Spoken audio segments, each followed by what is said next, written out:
बाबालाई सोध्दै थिएँ मैले, बाबा हजुरलाई सबैभन्दा सानोको आफ्नो पहिलाको सम्झना हजुरले स्कुल जान लागेको भन्छु को हो र बाबाको घरमा? स्कुल पढ्न जान्थ्यौँ हामी अँ, बाबुजी क्या हामी खरी पार्टी लिएर जान्थ्यौँ है के ढुङ्गाको पाटी होइन त्यसको हुन्थ्यो? काठको काठको हुन्थ्यो है? काठको पार्टी जाने धुलो राख्यो लेख्यो अनि कहिले अँगारले पोत्यो कालो कालो अँगारले पोत्यो अनि खरीले लेख्ने है त्यसरी पढ्यौँ हामीले कति उमेरसम्म त्यसरी पढ्थ्यो त्यहाँ गएर? कति वर्ष भइन्छ?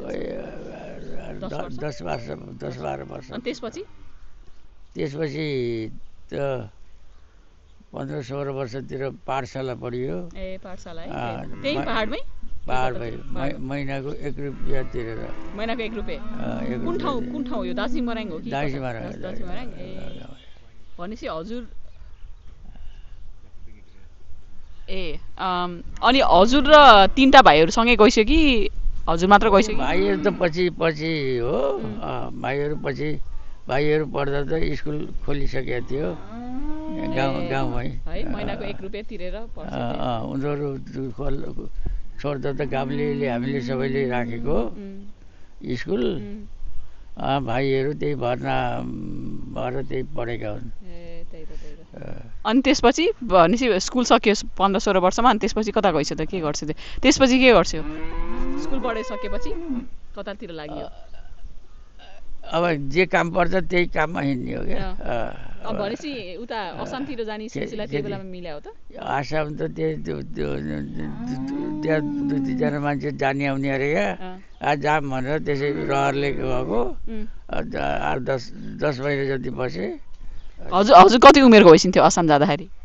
खोइ म 20-22 वर्षको थिएँ होला।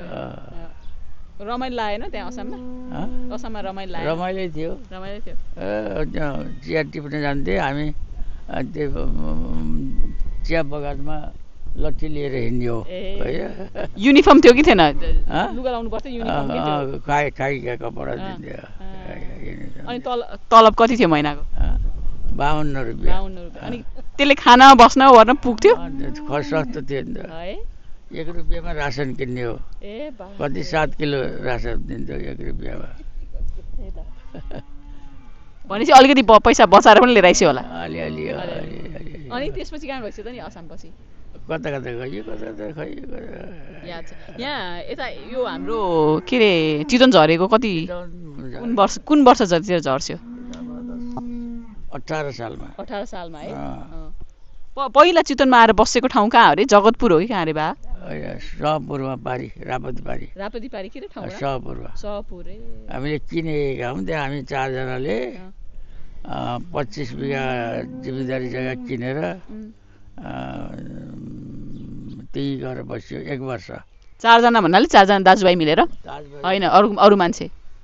त्यहाँ कालिदास पौडेल अनि सुकदेव अनि म अनि कसले किन्यो त्यो अनि अनि खेती सुरु गर्छ त्यहाँ आएर? खेती सुरु गर्छ?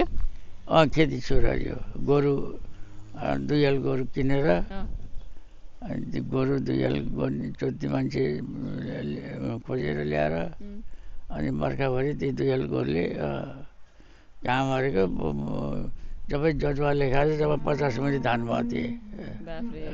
अनि हजुरआमा त्यो बेलामा कहाँ होइसिन्थ्यो त? हजुरआमा त गाउँमा थियो पहाडमै। हजुरआमा बुवा त्यो बेलामा अल्छम तर त्यो बेलामा बिहा गरेर आमाहरू होइसिन्थ्यो कि अलिक अगाडिको कुरा हो यो चितवन झर्ना उता? बिहा गरेर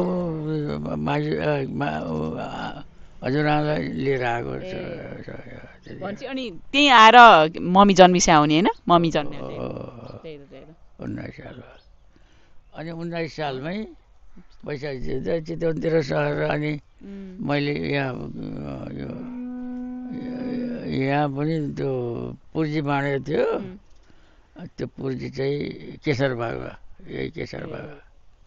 पुर्जी बाँडेको थियो त्यो पुर्जी सालाहरू होला बेच्छु म त बस्दिनँ भनेर चाहिँ एउटा अमिनीसँग मैले भने त्यो पैसा दिनुपर्छ भन्यो अनि कति यसले 1500 भनेको छ, उम्, 1500 दिनुहोस् छोडिदिन्छ भने पुर्जी मात्रै लिएको। ए, सालहरू थिए 40-45 हातका, त्यस्तो थियो जङ्गल। है सालघारी 3.5 बिघा, अनि पुर्जी हुन्छ भने मैले अनि 1000 रुपियाँ उसलाई दियो अमिलले, 500 आफैले राख्यो ए त्यही र मेरो नाममा हस्तान्तरण गरिदियो त्यो पुर्जी। ए त्यही त्यसले यत्रो भन्यो ल।